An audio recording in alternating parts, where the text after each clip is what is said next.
Lions of Liberty fans, what is up? This is John Odermatt, the host of Felony Friday. Before we get started with today's show, I wanted to say something right off the bat. I have a special announcement for you. The Lions of Liberty is rolling out a new product, a product you are going to love. We now have our very own coffee. We have partnered with the great people at Anarcho Coffee, and we are selling a coffee brand called The Morning Roar. Now, you can get this coffee very easily by going to lionsofliberty.com/coffee. Now, it's very, very, very, very important to go to lionsofliberty.com/coffee and access to buy the coffee through that link, because that is how we get credit. And at that link, I have a little discount code for you where you can get 10% off your first order. So go to that link, you'll find the code, but also know if you join the Lions of Liberty Pride, you're going to get an even greater discount. If you join at $10 or up, I should say, you'll get an even greater discount. So please go to lionsofliberty.com/coffee and buy some delicious Morning Roar coffee today.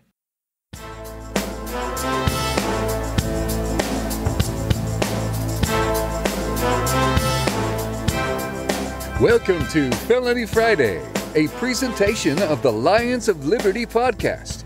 Here is your host, John Odermatt. Felons, friends, and freedom lovers. That's right, you too, freedom lovers. Welcome back to another edition of Felony Friday, a weekly show right here on the Lions of Liberty podcast. This is going to be the quickest introduction of Felony Friday you've ever heard, because this is the first edition of Libertarians in Living Rooms drinking liquor on Felony Friday. So it's going to be a roundtable discussion. We're going to play Is It a Crime and Should They Do Time? I'm going to be joined by two of my Lions of Liberty family members here. It's going to be a great time. We're going to get right to it. Just want to tell you one thing. If you want to follow along, play along at home, read these stories, which I highly recommend you do, you can access all of the articles that we pulled these stories from at lionsofliberty.com/ff168, because this is episode 168 of Felony Friday. Let's get right into today's show. All right, here we are for the first edition, the first episode of Felony Friday, Libertarians in Living Rooms drinking liquor. Is it a crime? Roundtable. Longest title ever of anything, I think. I'm here with Marc and JB. What's up, guys? I guess I should introduce you one at a time. Who is supposed to talk first? I'll just be here. I'm here. Hi, it's Marc Claire, host of Lions of Liberty. He's just the founder, basically the god of everything you're hearing today. Without me, none of you would even be here right now. That's partially true, but not really. Lower G God for those religious people who might be upset. It's not the God with the lower G. It's a turn of phrase. The dash in the middle. What religion is that? Isn't there a God G-D? No. No, that's just some way people choose to spell it instead of putting the whole thing out. They don't want to actually say it. And there's JB. If you heard him. Yep, that's me. Are you guys drinking anything or doing anything at all? Well, I'm required to by the bylaws of this program, so of course I am. I'm drinking some wine, some Pinot Noir. I have a very full glass, as well you guys can see. The listeners cannot see, and then I have a backup entire bottle of Merlot just in case things get a little rowdy. Yeah, I've never been a fan of Merlot. I don't know. It's not my favorite. It's just what I have. Been there before. Yeah. Been there with all of college and everything I drank in that entire time. Yeah, a couple...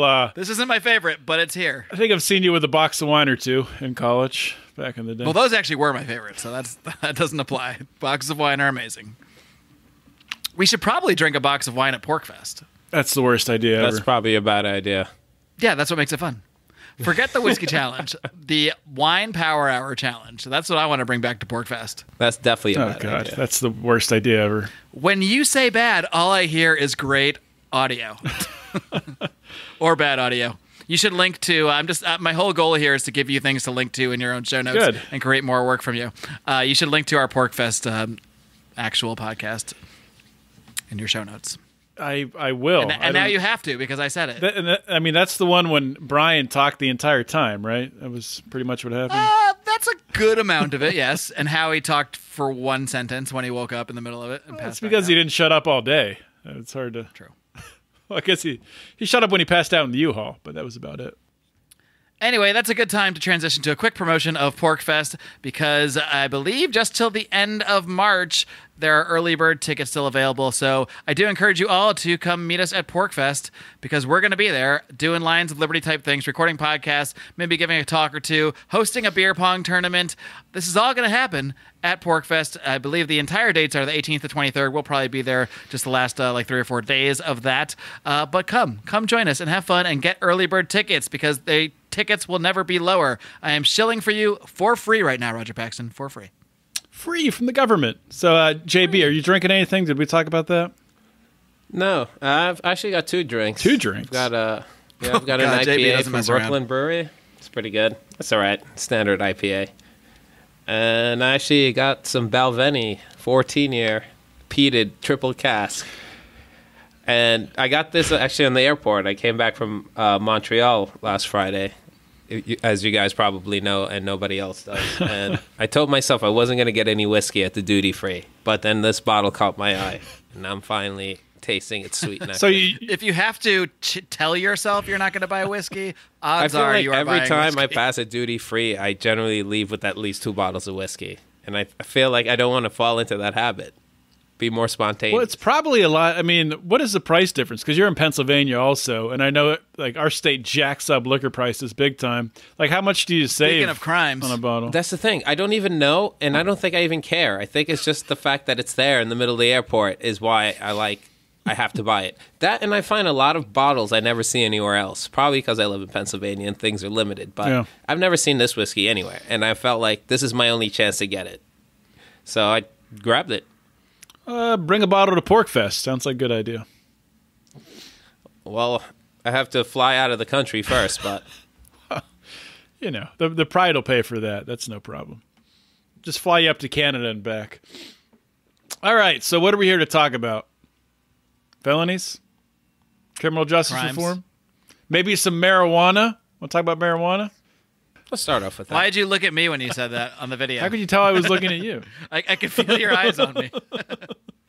No idea why. Yeah, so Alaska, and you know, I don't know if this headline is 100% accurate. It says Alaska, first state to legalize social marijuana use, which I think what like reading the article, what they mean by that is other states have legalized recreationally, but it's either you can grow it yourself or have some certain amount in your possession and buy, a certain amount at, different marijuana stores, dispensaries and whatnot.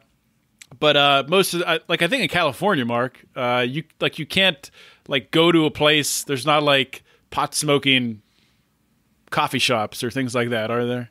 As far as I know, there are not. No. I don't know why you think I would know if there were. But I thought you might be walking down the street and see one or.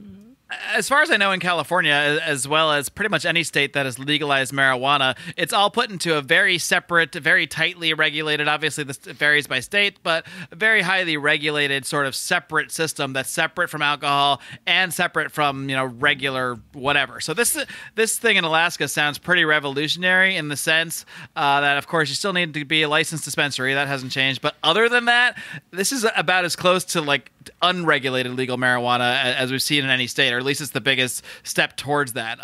Obviously, it's not literally unregulated, but it is allowing it to be treated no differently than pretty much any other item you might purchase and consume with other people, whether it be cookies or booze. So that's almost getting on the, I think it's Daryl Perry. I have no idea if he coined this phrase or not. I've just heard him say it 1,000 times, is legal as tomatoes. So I've heard Larry Sharp say that too. I think he stole that from Daryl Perry. Or not legalized tomatoes. They're already pretty legal, but in New York they might not be legal. I don't know. Yeah, they might not be. It's make it as legal as tomatoes. I think. Yeah, as legal as tomatoes. Right. This is not legalized. And legalized tomatoes wherever they may be banned.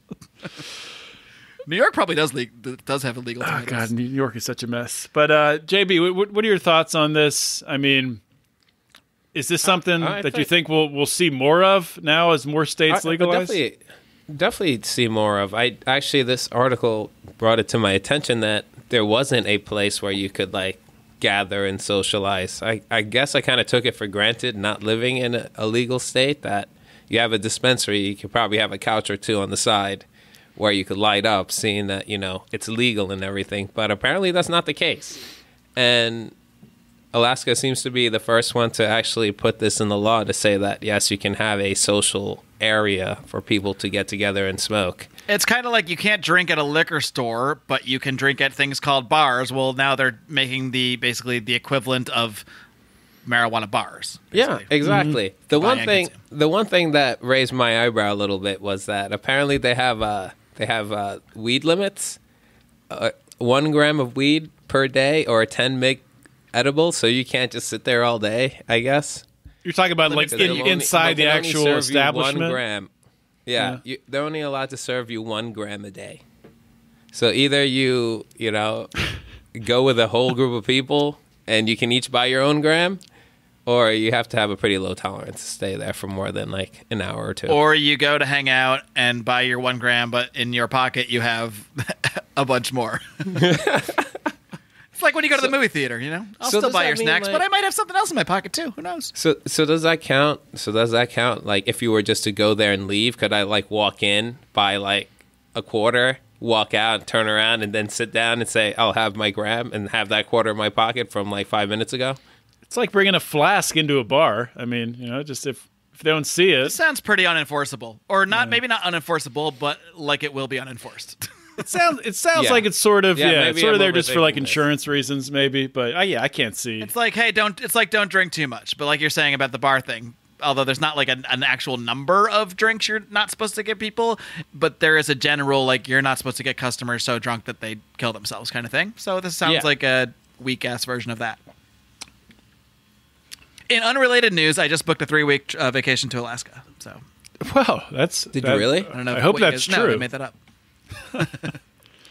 I did want to go to Alaska. I do literally want to go to Alaska, tours. not because of this. I've wanted to go for a while. We should do a Lions of Liberty cruise to Alaska. Oh, it's on. Contra Cruise is doing that already. There's details to work out here and money, but that could be a goal. That is a good goal. It could be the next Contra Cruise. That's definitely doable. Is Contra Cruise really going to Alaska? Yeah, they're really going to Alaska. Son of a they bitch. Are? I thought they were all they've beaten the us to Bahamas. God damn it, Tom Woods. Can't we have nothing to ourselves? This guy beats us to everything. Well, he is the greatest. Interviewed Ron Paul before me, booking a cruise to Alaska before me. Wait a minute. Has Tom Woods interviewed Justin Amash yet? Oh, my Lord. I finally found something I beat Tom Woods to. Well. No, I mean, maybe he has secretly. Maybe he has a private recording of an interview with Justin Amash, but he's never done a podcast with him. I know that because Justin Amash has never done a podcast. He was on the Reason podcast. He was interviewed by them, but it wasn't like, it was different.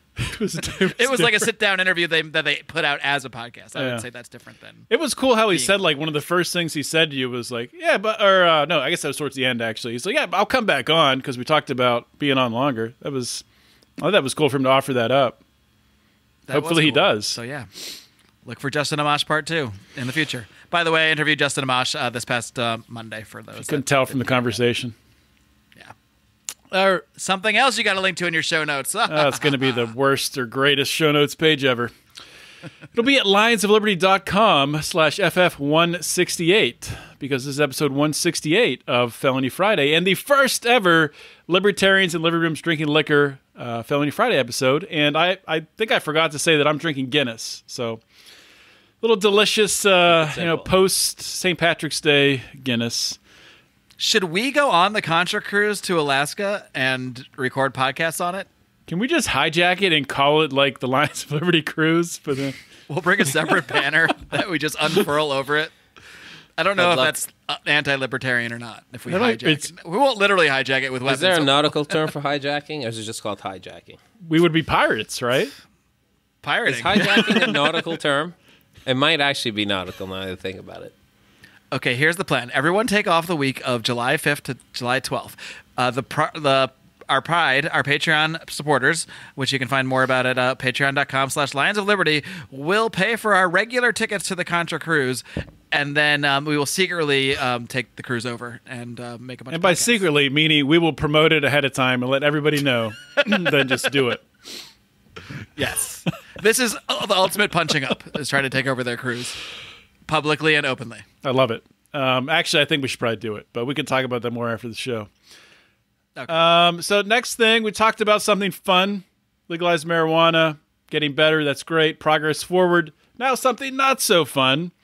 Infringement upon the old Second Amendment there with this. I'm sure you guys have heard about how the families from Sandy Hook are allowed to sue the gun companies due to a court ruling out of Connecticut. And my understanding is what this hinges on is the claim is based on negligent entrustment of guns. So obviously you could entrust pretty much anything negligently to somebody who is not of sound mind, or somebody who has not the capacity to maybe operate a car. If they were drunk at a bar and you coax them into a car, that could be considered negligent entrustment. So they're using that part of the law, saying that gun dealers selling to maybe someone who is maybe younger or a teenager or someone like that are then responsible. I think I'm understanding this right, how they're allowing it. Could then be held responsible for the actions afterwards. What are you guys' thoughts on this? You wanna start, Mark? Oh no, that's why I didn't speak, because I wanted you to start. Well, I'm still trying to parse out the details a little bit, because they made several attempts at making this entrusting argument. The first was that they were claiming that because a semi-automatic rifle is a military-grade weapon, my eyes are rolling so far in the back of my head that they just look normal right now, that it's negligent to entrust a gun like that to the general public at all. That was shot down, and they basically kept pushing the same argument until they got to basically a narrower version of it, where they just sort of blame them for... It's confusing to me. You might have recapped it better than I did, but it's to me it's not really consistent. Maybe it's confusing because I probably didn't recap it any better. I think it's very wishy-washy. It's a super gray area. I don't know if this really means that. I mean, they still have to take them to court. So I mean, it's not like they're going to win. It's they're basically saying that it was marketed for use in illegal acts and criminal purposes, which I mean, you might argue that if they put out a commercial, showing a mass shooter and being like, want to do this, buy that gun. But I'm pretty sure that that's not their actual marketing. Well, I'm looking over it right now, and it seems like you're right. They did try several angles to try to get this through court, and I think what you're talking about is this XM15E2S, is some Bushmaster or something like that.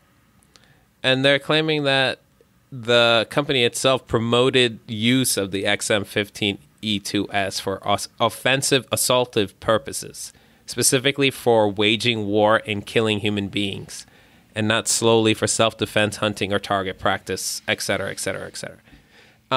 So I don't know exactly where they're getting this from. I don't know if they're referring to commercials. I guess they're referring to advertising there. Well, I'm not sure if they are. I think I don't know if we're reading the same article, different articles, but what I'm reading, this snippet here, it's similar to what you just read, but a little bit different. It says the semi-automatic rifle used in this case is a military-grade weapon, so that marketing and selling it to the entire civilian population is a negligent entrusting of the gun to anyone who buys it and uses it outside of its proper context, which would be in a military environment, which just seems like such a goddamn stretch. I can't even believe that. Yeah, it's mind blowing. Is their hinge military grade? Because has that ever been like legally, formally defined? What constitutes military grade? Is there something that's stopping people from selling tanks? That's stopping from selling from any regular 22 semi-auto for hunting? What's the legal definition of military grade? I think you can actually buy a tank.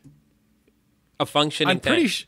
Scratch the cruise, guys. We're buying a tank instead. Patreon.com/Lions of Liberty. So there's nothing stopping you from buying a functioning tank. It's legal. I'm sure there's some hurdles and permits and crap like that. But and it's not. I mean, they're very expensive, obviously. But I think I'm sort of remembering a story in the back of my mind of somebody buying a tank. don't know if that's true or not. Let's. Where's Rico when you need him? Well, there was some dude who was riding a tank around. Rico would be on top of this. But I think he made that tank himself. I think I remember what you're talking about, and that guy, he made that tank. He made the tank? So that's like the guy who made the submarine? He made his own tank. Was it the same guy? Yeah.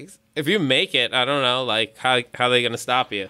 Unless there's a legal definition, which I don't believe that there is, but I'm no lawyer. I don't see how this case sticks. I don't, like, it doesn't make any, like, I feel like calling that military grade is kind of arbitrary. Right. According to the Daily Dot, it is 100% legal to buy a fully operational tank online. So the only thing that constitutes as military grade is probably ICBMs at this point.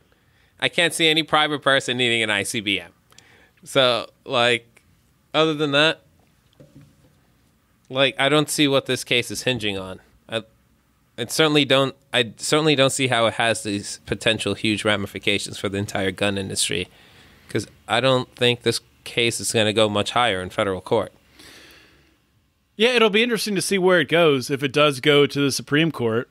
I'm not sure how that would actually play out.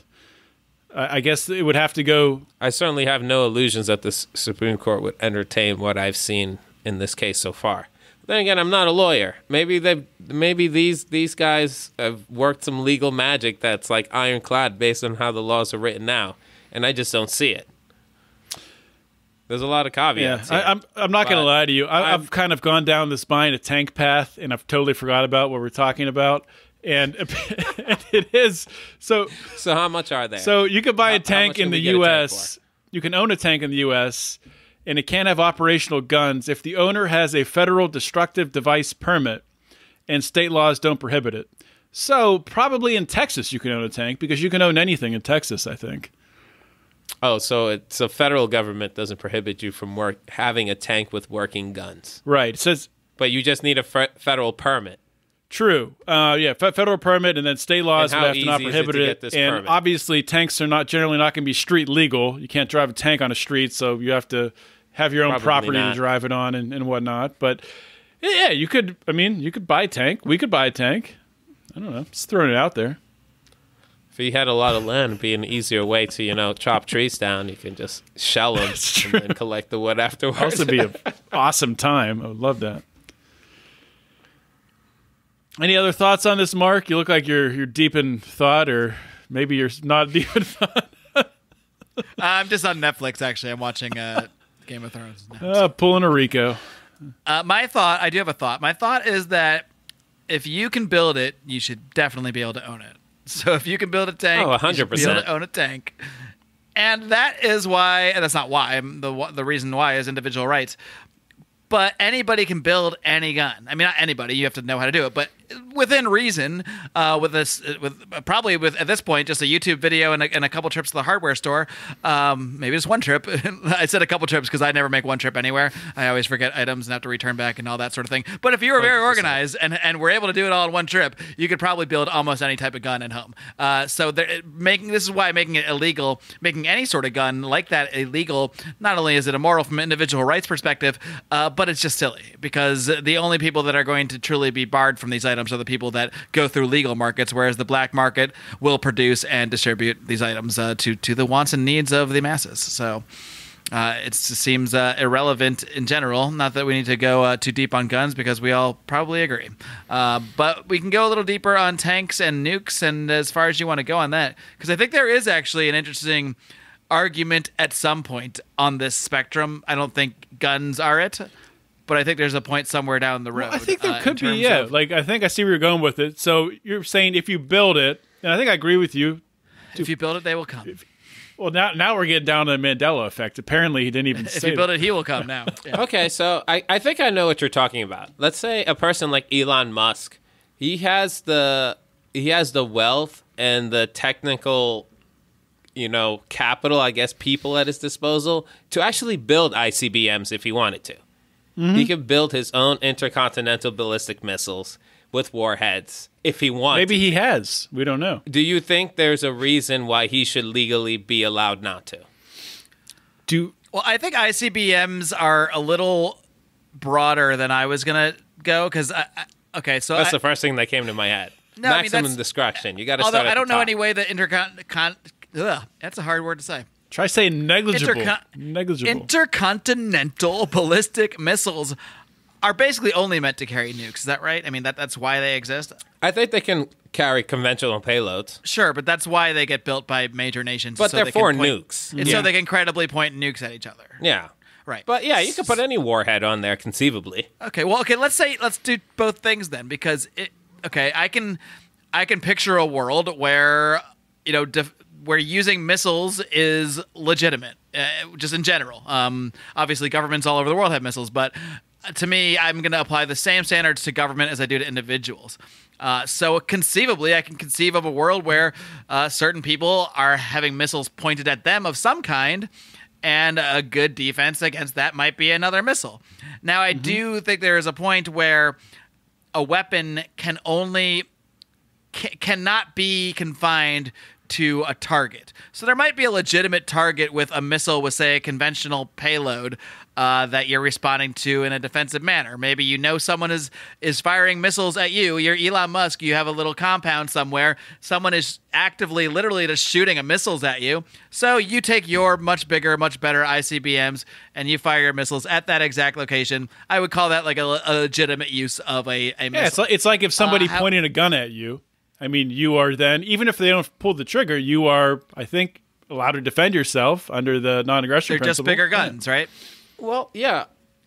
Yeah, I guess I see your point, but I just want to finish my point, because the point I'm getting to, and we can argue that if you even agree with my first point, but I think there is a point where a weapon can only be considered an active threat against everyone in the world. And I think nuclear weapons fall into that category. You cannot use a nuclear weapon without killing innocent people.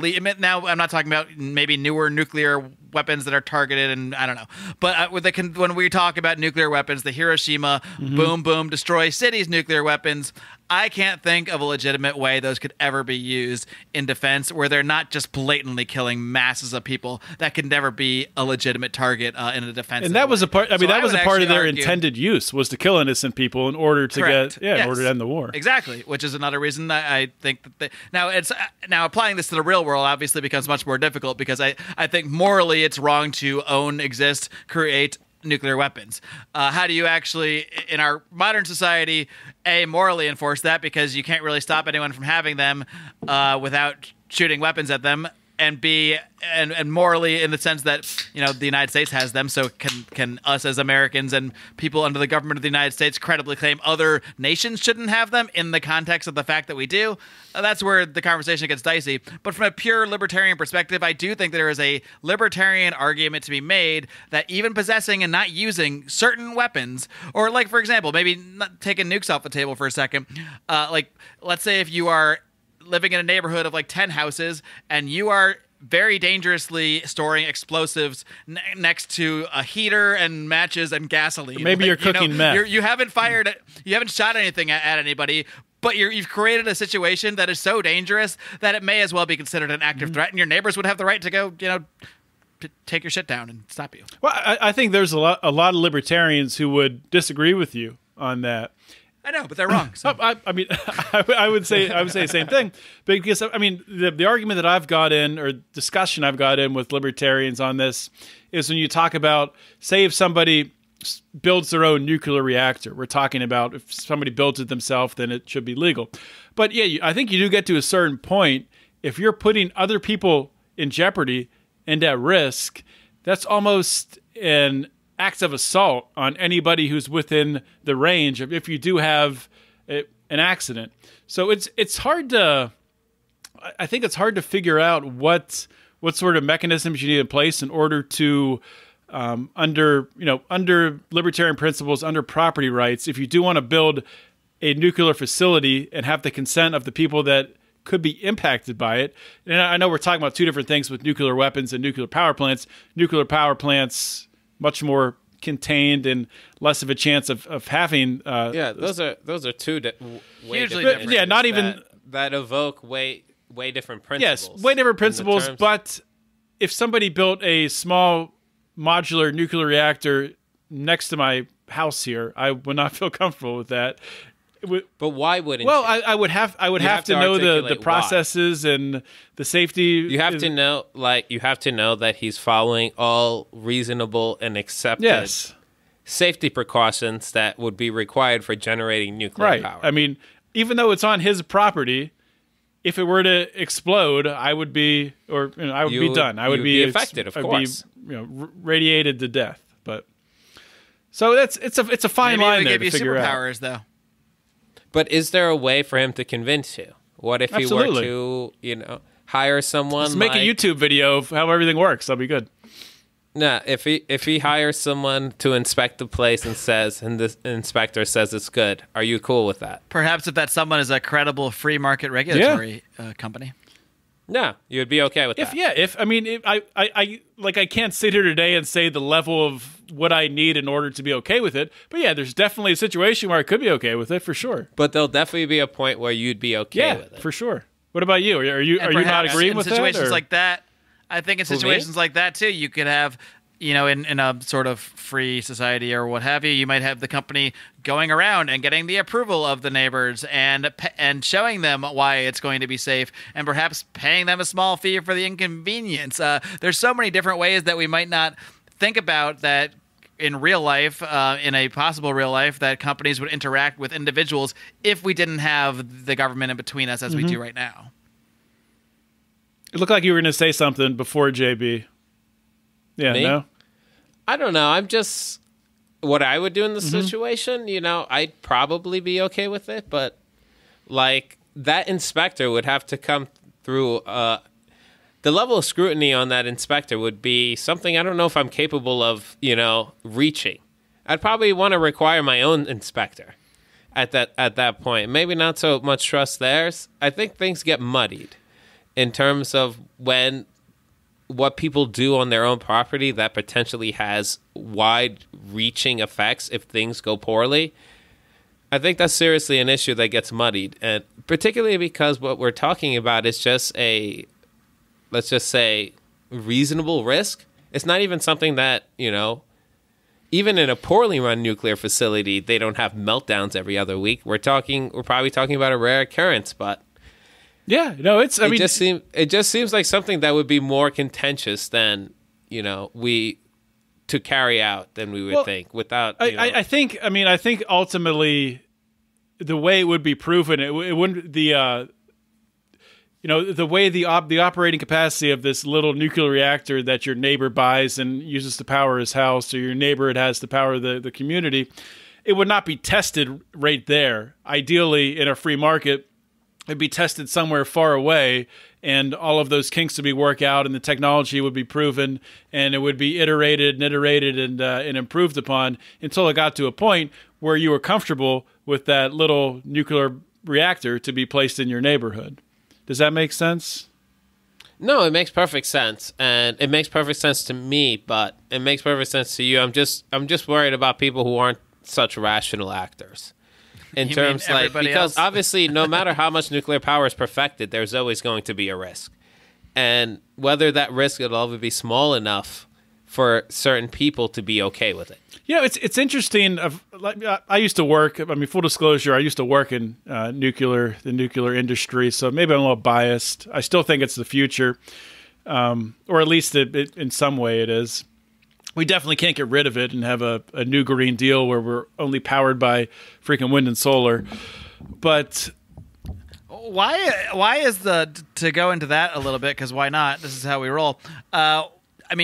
Logically speaking, if you are fully on board with the idea that carbon emissions are destroying the planet and that if we don't change course in 12 years, we're all going to die, you should be running around being the biggest shill for nuclear energy of all time. Because there's hardly any emissions, and I guess that I don't know the exact details. You obviously would know more than me, Odie, but I think they pretty much stalled all new nuclear development in the 70s. But the actual technology that is known to exist right now that just isn't even allowed to be put into place or tested is crazy. Like the Generation 3 and Generation 4 nuclear power generating. There's even ones that I think they actually they eat their own nuclear waste, so that actually takes care of that other issue that would be a concern.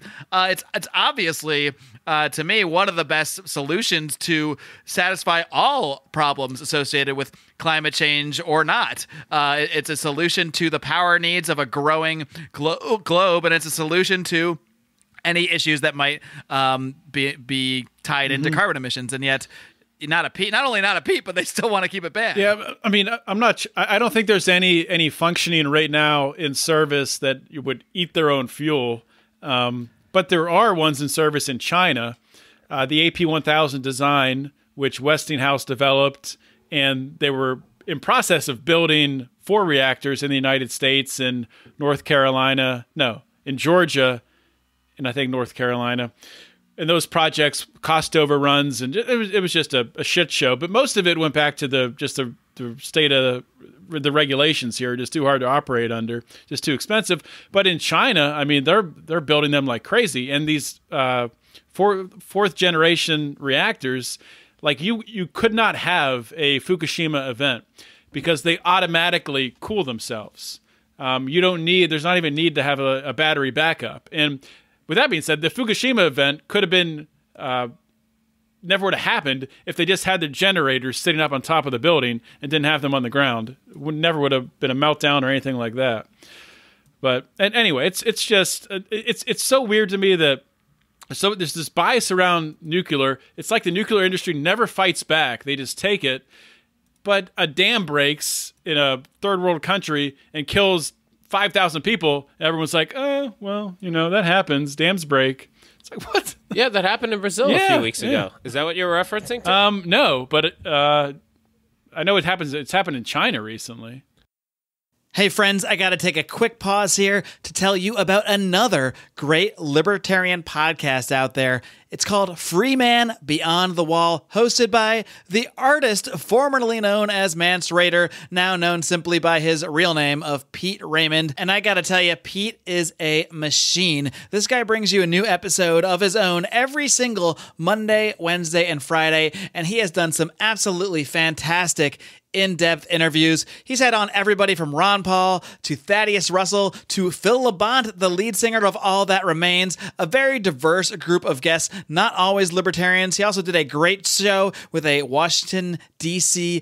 insider lobbyist revealing a lot of the dirt that goes on behind the scenes in DC. He has done so many interviews that I have just said, darn, I wish I did this one myself. So I really do want to highly recommend checking out Free Man Beyond the Wall. You can find it over at freemanbeyondthewall.com, as well as iTunes, Stitcher, and all those fancy podcatchers out there. But nevertheless, I just want to get out there, and I'm starting to get the vibes that you guys think I'm personally anti-nuclear. No. Oh, no. I just want to set the record straight. I most certainly am not.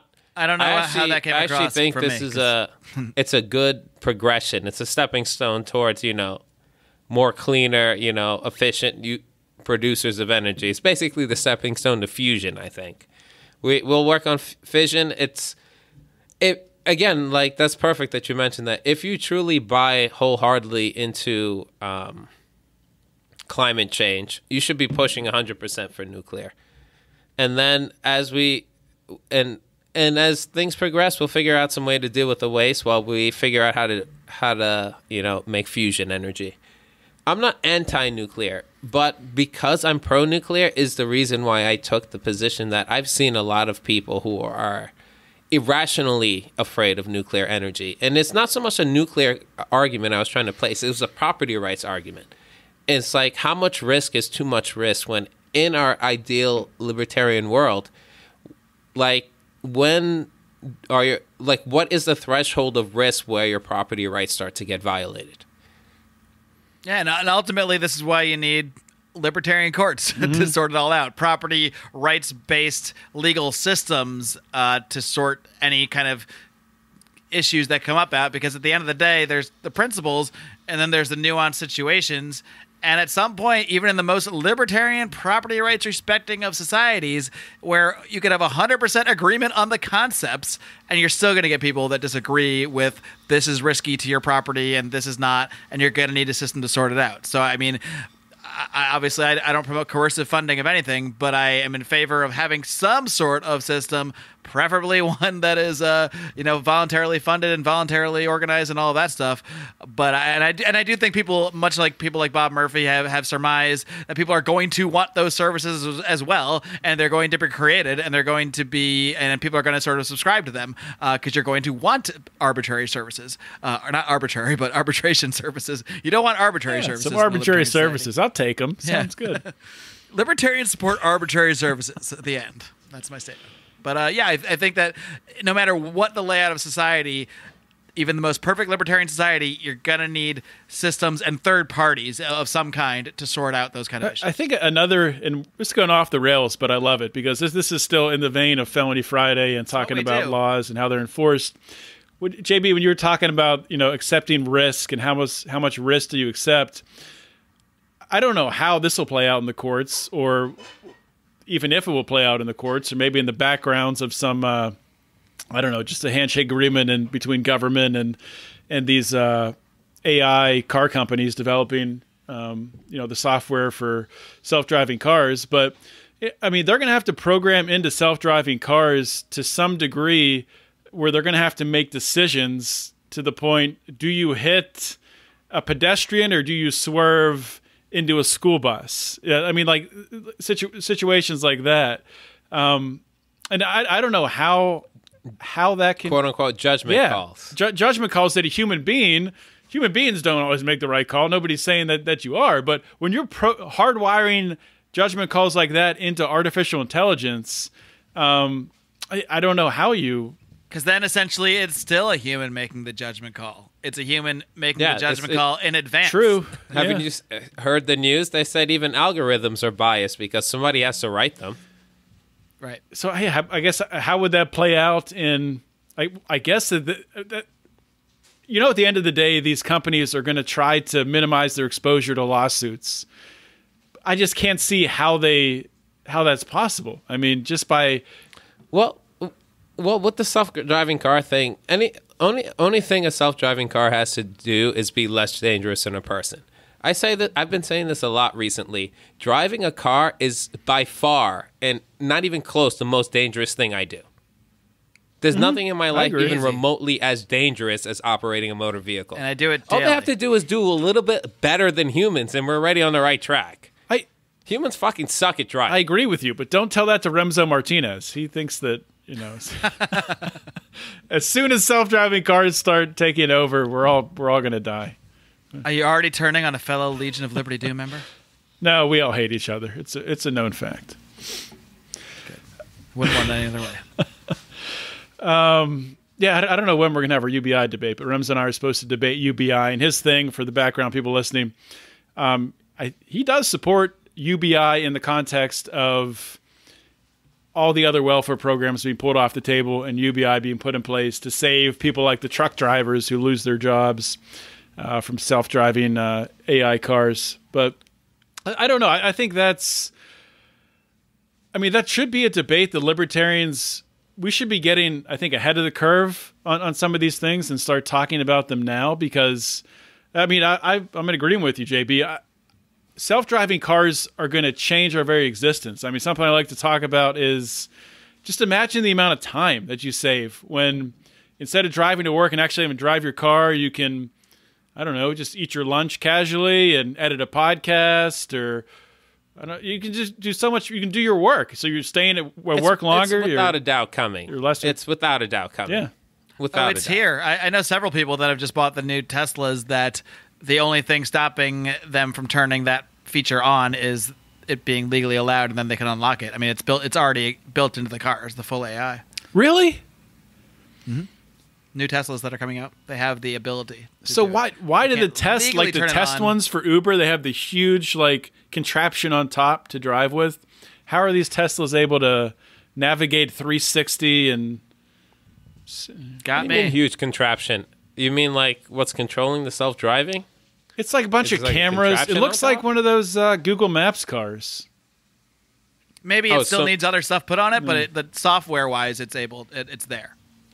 Maybe that's just to monitor the driving, because Maybe. if it's going to be like when computers used to be the size of a room, I don't think anyone's going to drive a self-driving car. Yeah, it's probably some stupid government regulation where they have to have so many cameras on top or something stupid like You that. have to have a giant computer on the cars. I don't know if that was Bernie or Trump, or neither, really.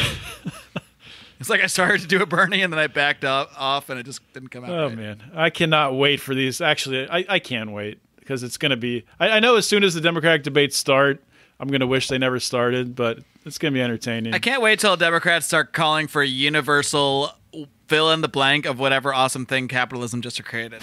It'll be like universal Facebook, universal self-driving cars. Like, you're just naming things that free markets all created. I can see it coming. Gotta love it. See it coming now. So, great discussion so far. Let's shift gears a little bit and play Is It a Crime and Should They Do Time? Is it a crime?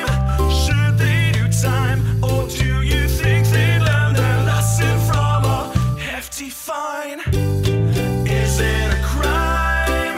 Should they do time? And since we have to ask the question, is the system down or out of line?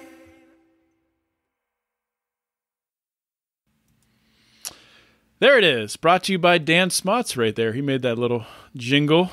And first one we're talking about, this one might be pretty clear. I don't know. We'll see. We're going to Oklahoma in this case.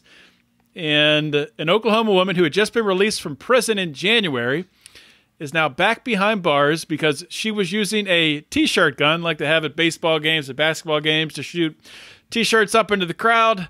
She was using that to shoot drugs into her prison. And I like how they casually mention in the article what she was shooting in. Kind of builds up cell phones, earbuds, digital scales, pot, tobacco, meth, just a little meth. Shooting scales in. I don't know if those scales are still calibrated after that. Yeah, she better throw in some weights too while she's at it. But so what do you guys think about this? I mean, obviously, drugs should be legal. I get it.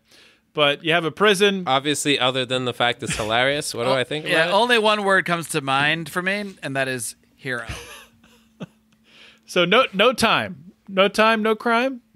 Well, okay, I'll try to give it a serious take on this. Mine was serious, no crime, no time. In a perfect world where she's not actually, where the war on drugs shouldn't exist in the first place, and most of these people shouldn't probably be in there in the first place. And all she's doing is delivering items she should probably be allowed to deliver in the first place. But there are potential arguments to make on the other side, and perhaps JB will make one. Okay, let's just say even within the context, let's just take away the fact that she had illegal drugs in her T-shirt package. Like, she had, meth, and she had weed, which is, I'm pretty sure, still illegal in Oklahoma. Even if she didn't have those things, she'd probably still be in trouble. We'd probably still be talking about this, even without them. And focusing on that, I don't think that's really a crime. Even without the drugs, I don't think it's a crime. Because it's like, the way I see it, this is probably contraband rule is a rule within prison systems. It's not a law. It's just a rule that's set forth to regulate the prison. If she's outside the prison, she doesn't really have to abide by the contraband rules. If she gets caught, all right, she broke a rule, but it's not something that should be, pursued through a court system. Because is that really a law? People who try to sneak drugs in and baked goods and stuff like that to their loved ones behind bars, I think they are prosecuted when they do stuff like that. Well, those things are illegal. Yeah. What if they tried to sneak them? You're saying if it was just like a sandwich, just fucking take it and tell them to get the fuck out of there. Yeah. Taking away the legal aspect of any of the things she shot over, she would probably still get into trouble for it. Probably legal trouble. What? And I'm saying that's not right. On top, taking away any of the drug aspect. I agree with you there. It would be amazing if it was ruled, she took it to the Supreme Court and it was ruled that you could actually send items via Tshirt gun, and that every prison in America is just surrounded by people with Tshirt guns shooting various items into Justice Kavanaugh with the decisive vote allowing Tshirt gun drugs. They can shoot beer with the gun. I like beer. But I don't think she broke any laws. I think it'd be funny because you know that they thought of this plan when she was in prison. They're probably watching a baseball game. Deborah, you get one of those Tshirt guns, you get some of that good meth from your cousin Vinny, and you bring it, you shoot it right over that wall. I will sell it. I love your impression of a female Oklahoma inmate. Yeah. I think it's pretty spot now listen on. here, Deborah. Oh, I love it. All right, next up. So we're talking You're about glossing over the most important part of this Oh, yeah? case, and that is that she is from a place, a town in Oklahoma, apparently called Ulaga, and the subheadline is Ulaga woman accused of using Tshirt gun to shoot content. See, I've been to Oklahoma too many times. That did not even I didn't even catch that. I didn't even see I just weird. thought that was normal. Is that common? I know. I go to Oklahoma a lot Ulaga. for work, and I guess I've just seen that town. I don't know. Just I didn't even catch my eye. Ulaga. I don't know how to say it. But yeah, that's weird. Ulaga, Ugashaka, one of those. Also, did not surprise me at all when I saw this was Oklahoma. I mean, I think Oklahoma and Florida are two of the states. I was going to say, if you saw the headline without the state, you'd think Florida first, Yeah. but then Oklahoma's probably in the top 5 after that. Alabama, maybe. Apologize to anyone who lives in these states that we're talking about. I'm sure you are great people. Obviously, probably the smartest people in those states listen to this show. If you're some of them- listening to some of Felony them are Friday, good you are one of the smartest people in Oklahoma, Alabama, or Florida. That's a fact. What were you saying, JB?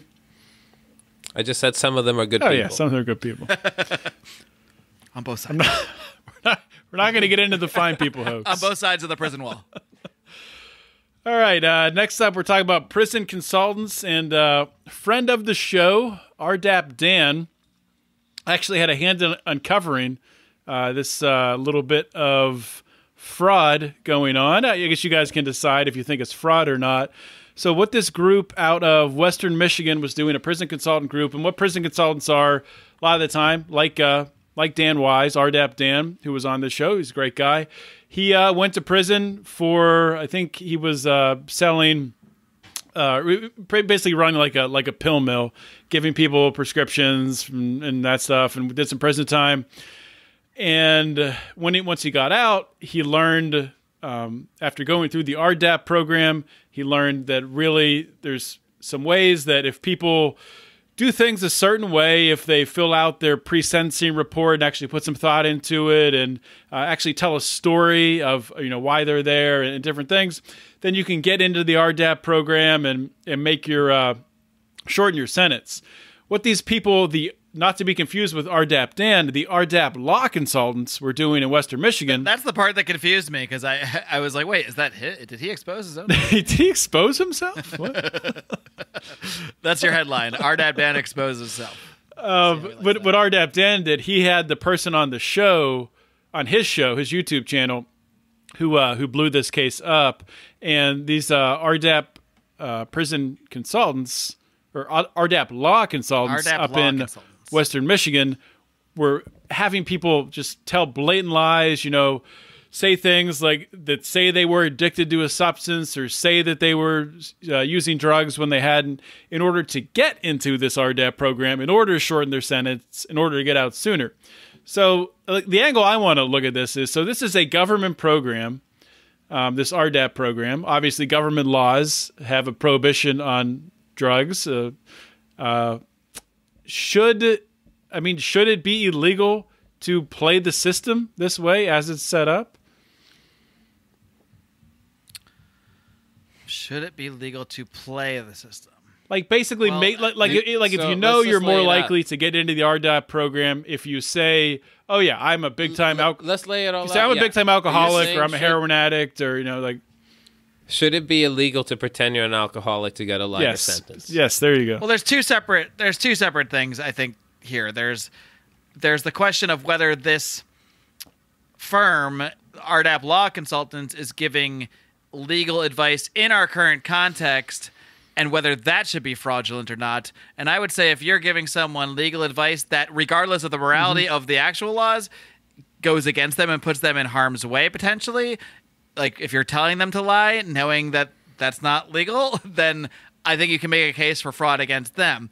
Then there's a separate good moral point. issue of whether it is okay to lie within this system.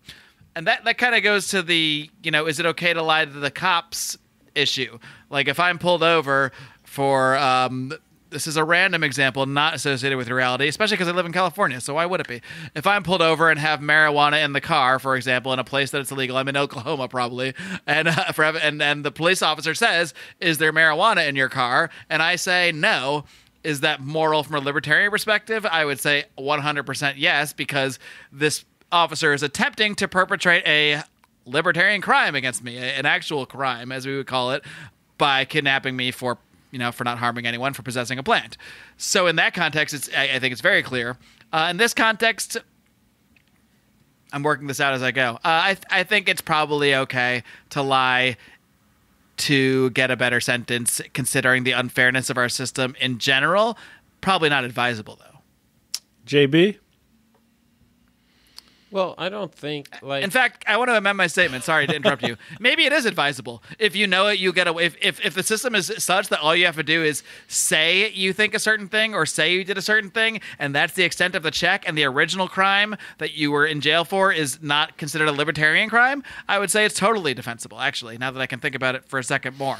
I think things get foggier if you're a murderer and you're lying about the murder. That's a situation where the whole encompassing act is immoral.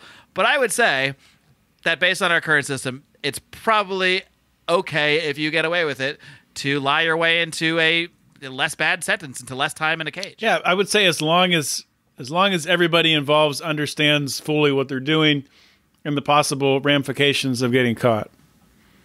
Sorry, this is the episode where we interrupt JB constantly, so I will stop talking now. I'm incredibly patient, man. You are.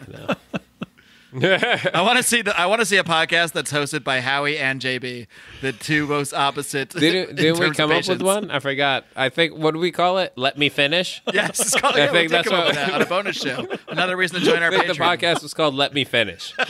And the irony is, you don't get to finish. Oh, that was I think it was a conspiracy corner. It was a conspiracy corner. Where you literally said, "Can I finish? Let me finish. Just let me finish," about 300 times. Just another reason to join our Patreon, folks. You get all the bonus stuff, and all these inside jokes will make perfect sense to you.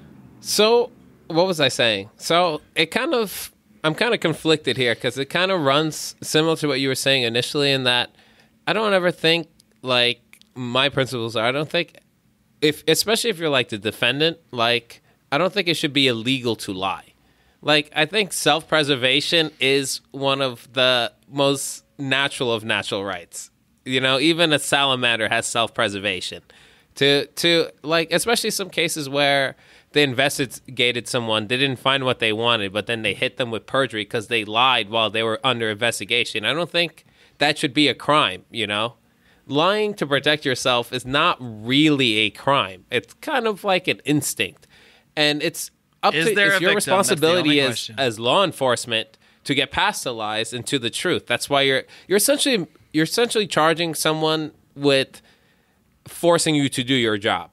That's what I feel like, hitting these people with perjury. It's it's your job to find the truth. The fact that they're just not handing it to you is not a crime in itself, But, however, if you're lying to get an easier sentence once it's been determined, let's just say, for example, let's determine what they did was in fact a crime, even by libertarian standards.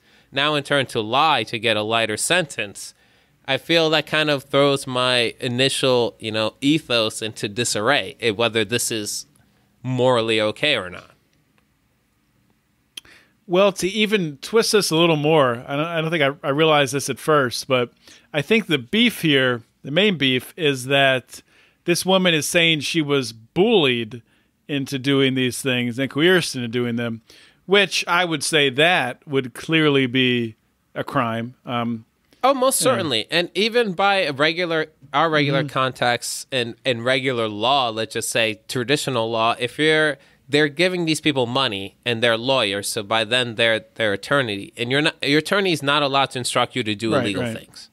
That's definitely. And I would say that law. Should be a libertarian moral, even when we disagree with that. Most certainly, your legal counsel should not be allowed to instruct you to do illegal things, further incriminating yourself and opening yourself up to more, prosecution. So with even in any scope, what like having lawyers, people you pay to direct you in proceedings of the law, tell you to do illegal things, it should be illegal. Because then that is fraud. Because if you are a lawyer giving legal advice, by presumption of that entire premise, you're giving legal advice that is not actively and knowingly making you do illegal things. Exactly. Perfect. Thank you. Ooh, perfect. I like that. We should probably just end the show after JB called me. Now we have perhaps the most controversial, is it a crime and should they do time, up next. And we talked about this in the Lions of Liberty Forum a week or two ago. This is out of Tennessee. I guess we should name Tennessee as one of those states where you see this stuff coming from. This literally was, I think, the most contentious debate. Nothing against the state of Tennessee. We love you, but this does not surprise me. So out of Tennessee, and I think what actually happened here, I didn't understand this until rereading it again.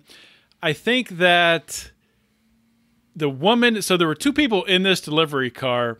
The guy who was actually the passenger in the delivery car is alleged being, it was actually on video that he posted online, to have dipped his balls into salsa that was then delivered to a customer. And the reason given on the video that was posted, a woman saying in the background, who I guess was the actual delivery driver, that 89-cent tip, this is what you get for a 30-minute drive, an 89-cent tip. So I guess it was like a credit card thing. I don't know how they knew ahead of time to tip. I'm assuming it was a credit card and they somehow tipped on the card, which is really... Have you never used Grubhub or anything? Like, these guys have Postmates, you put the tip in while you send it out. They must have ordered online. Caviar or Grubhub or anything like that. You put the tip in. I don't want to let that ruin this story. So let's not get hung up on that part of it because it doesn't make sense. John is from Western Pennsylvania, so he's not familiar with a lot of our newer technologies. We are the startup capital of the Northeast here, my friend. It basically goes Florida, Oklahoma, Western PA. That's that's the civilization ranking. We're ahead of Eastern PA. Come on, give us that. Oh, give me a break. So I'll let JB like weigh in first on this since Mark's been cutting him off every time. No, but I need you to let him weigh in first so I can cut him off. You see, if I go second, there's nothing to cut off. That's a good point. I guess I'll just have to enforce the no cutoff rule. I'll let you finish, JB. Is this a crime? A delivery driver dipping their balls into your salsa because you're a bad tipper. Is that a crime? I need to clarify. So it's not the delivery driver that did it. It was actually, I guess, her friend. Because I kind of got confused when the quote was like, "She will never drive," and I was like, "Yeah, it has to be a dude because he had balls." And then I realized that he was actually a passenger. So the delivery driver got fired, but I don't think she's being charged. I think the actual perpetrator. I think you're right. So which one is a crime? Which one are you asking me? The guy himself? Yeah, let's not. I mean, who cares? I mean, he's the one that did the dipping of the balls into the salsa, who was responsible for that happening. It's an easy question whether You're she damn should right be it's fired. a crime. I mean, that part's easy. That's ironclad assault. I don't want fucking balls in my salsa. Any court in the land would uphold that as fucking severe felony assault right there. Ironclad assault. Ironclad. There's no dispute about it. I don't care if I asked you for money as a tip. You don't put your balls in my salsa, okay? We settle this like men. We have a conversation, and maybe things can change. But no. This is complete assault. What would be the I found that JB? What would be your recommended punishment for something like that? Castration. Balls in your mouth. Balls in your mouth. Well, that's why the defendant can't be on a jury because I'd probably scream castration from the wherever they sit. But I probably the fine. I don't think prison term seems excessive. A steep fine, let you know you probably shouldn't be doing things like that should probably be enough. I tend to shy away from prison. And the fine should go to the person who ate the salsa. Oh, absolutely. I don't want $0 going to the state over this matter. Of course. To the aggrieved party, of course. A fine to the aggrieved party, and maybe they have to eat salsa that I dipped my balls in, and we'll call it square. Should they have to pay, get the money, and have to eat? No, they'll give me the money, and then I'll dip my balls in salsa and watch them eat it. And then we're square. Because they started it, of course. So basically the redemption is having to eat salsa that had their balls or your balls in this case, I guess. Well, what if they take it from the bottom and they don't get like the ball part? Like, oh no, I'll make sure I get it all in there. Like, I'll leave no stone unturned. oh. No cube of salsa tomato will be unballed. Any thoughts here, Mark, on top of what's been presented? What more is there to say? It is a crime of sorts. It's a hilarious crime, a fucked up crime though. I would be very mad if I realized this happened. You could argue if he didn't post that video, it would be a potentially victimless crime. No, it would have a victim, but really, if we think about what would be the damages? I mean, really. Like, what are the actual damages if you don't know that balls were in your salsa? Now, if you don't know balls were in your salsa, I suppose it is possible, of course, you get some kind of bacteria or something, or maybe you just taste weird. I don't know, but this is a great story to end the show on. But if you didn't see that video, would there have been a damage? Like, the damage is psychological in most ways. Like, and you now know, you have knowledge that that there were this guy's balls in your salsa. So now and then you know that you ate it. So this is the damage. Is the damage there in the same extent if there's no video? And if we never knew, in which case we wouldn't be talking about this. Well, exactly. The damage is there because there's evidence. So that already makes your case. But the the fact evidence that I know about it is why we have a case at all. It's not about the evidence, though. Like it's more like seeing. It's the knowledge. I guess it's still. I'm not arguing that's not a crime. Still, it is obviously violating. At the minimum, it's violating the property rights of the person's food. So I mean, it is a crime in the libertarian and that's sense. respective of crime. If someone breaks into my place and steals $20 out of my wallet and I don't notice, that's still a crime. Yeah. No, it's only a crime if they post about it on YouTube and then you find Well, out. it's like if you go out to a restaurant. Imagine if that was the rule of crime. It's like if you go out to a restaurant and, somebody drops your burger on the floor and you don't know. They just serve it to you. You don't know what happened to your burger. You're just trusting that it came out fine, or maybe somebody took a piss in the fryer and you don't know. Shit, I mean, that fryer, it boils all those, bacteria away, so you're probably fine.